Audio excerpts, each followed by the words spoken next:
नमस्कार दोस्तों चलिए आज थोड़ा सा विषय से हट के इन प्रसंगों से, शख्सियतों के क्रम से, बड़े बड़े लोगों की चर्चा से थोड़ा सा हट कर कुछ संवेदनाओं की बात कर लेते हैं। संवेदनाओं के धरातल पर जब भी हम कोई बात करेंगे तो कोई ना कोई हमें कथा या प्रसंग याद आ जाएगा, स्वाभाविक है। और उसके माध्यम से ही हम चीज़ों को आत्मसात कर सकते हैं या समझ सकते हैं। और कहा यही जाता है कि संवेदना एक ऐसा चरण है मनुष्यता का, यदि संवेदना के धरातल पर हम कहीं भी संवेदनहीन या कमज़ोर पाए गए तो हम किसी भी चीज़ के मर्म तक पहुंच ही नहीं सकते और ना ही किसी को पहुंचा सकते हैं। तो ये कथा एक गुरु और शिष्य के बारे में है। गुरु और शिष्य दोनों ही जंगल में से गुजर रहे थे और शिष्य ने किसी समय ये भी एक बात सोची थी और गुरु से कहा था कि मनुष्य किसी को आहत करके खुश नहीं रह सकता। ये गुरु ने उसे समझाया था, लेकिन शिष्य कहता था कि नहीं, ऐसा कुछ नहीं होता, ये अपनी अपनी मनस्थिति है। अगर कोई व्यक्ति आहत होना ही चाहता है या वो हर बात में दोष ही ढूंढता है तो वो बात अलग है, लेकिन अगर हर बात में दोष ढूंढने की प्रवृत्ति मन से निकाल दें तो स्वाभाविक रूप से आदमी सहज भाव से चीज़ों को लेता है। और उसमें यह है कि एक दिन टहलने जब गुरु शिष्य निकले तो रास्ते में एक जोड़ी पुराने जूते पड़े थे। अनुमान ये लगाया गया कि पास के खेतों में जो काम कर रहे हैं मजदूर उन्हीं के ही होंगे जो एक साइड पर रख गए हैं। अब उसको और ये भी निश्चित था जूतों की हालत देख कर कि ये किसी गरीब मजदूर के जूते हैं जिसके पास साधन नहीं है, जो काम करने के लिए उनको उतार कर रख गया है ताकि काम के बाद लौट कर इनको पहन कर वो अपने घर जा सके। शिष्य को थोड़ी सी शरारत सूझी और उसने गुरु से कहा कि गुरु जी, क्यों ना हम ये जूते कहीं छिपा कर रख दें, वो आएगा और हम झाड़ियों के पीछे बैठ जाएं और देखें इसको कि क्या करता है। वो आएगा, जूते तलाश करेगा, इधर से उधर भटकेगा और भटकने के बाद सिर पकड़ेगा कि अब जूतों के बिना घर कैसे जाऊं, इस कच्ची ज़मीन पर पाँव कैसे रखूं।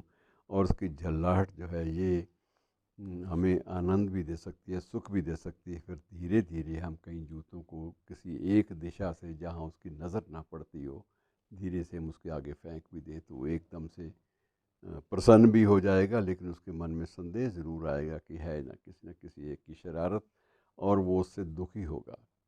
तो गुरु ने कहा नहीं, ऐसा नहीं, तुमने अगर कोई शरारत ही करनी है तो शरारत ये करो कि कुछ सिक्के जेब से निकालो, मेरी जेब से निकालो, मेरे झोले में से कुछ सिक्के तुम एक जूते के अंदर डाल दो और कुछ सिक्के जो बाकी शेष बचे हैं, सिक्के फ़कीरों के पास, साधुओं के पास तो लिमिट सीमित मात्रा में ही होते हैं, ये दूसरे जूते में डाल दो और छुपा के अंदर तक डाल दो और उसके बाद हम देखते हैं क्या होता है।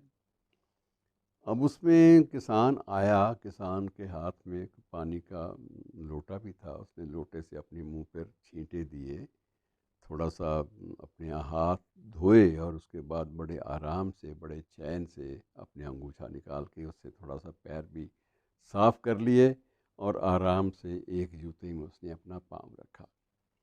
अब जूते में पाँव रखा तो उसको लगा कि नीचे कुछ है, तो उसने जूते को खाली किया तो उसमें सिक्के थे। तो वो बड़ा प्रसन्न कि हे प्रभु, कमाल कर दिया तुमने तो। जिन सिक्कों की तलाश में मैं सारा दिन मशक्क़त करता हूँ, अपना पसीना बहाता हूँ, वो तुमने मेरे जूते में डाल दिए। और आज निश्चित रूप से मैं अपनी बेटी को, जिसको मैं कभी भर पेट खिला नहीं सका, मैं इन सिक्कों से उसको भर पेट खाना खिला पाऊँगा। तो वो बड़ा प्रसन्न मन, थोड़ा सा खुश होता है, मुदित होता है। तभी वो दूसरा जूता पहनने लगता है तो उसमें भी उसको पैर में कुछ अड़ती है, तो वो बड़ा आश्चर्यचकित होता है। फिर वो निकालता है कि ये क्या है, तो उसने वो भी सिक्के निकाले। वो कहने लगा आज तो मेरी पत्नी भी प्रसन्न हो जाएगी, उसको भी भर पेट खाना खाए।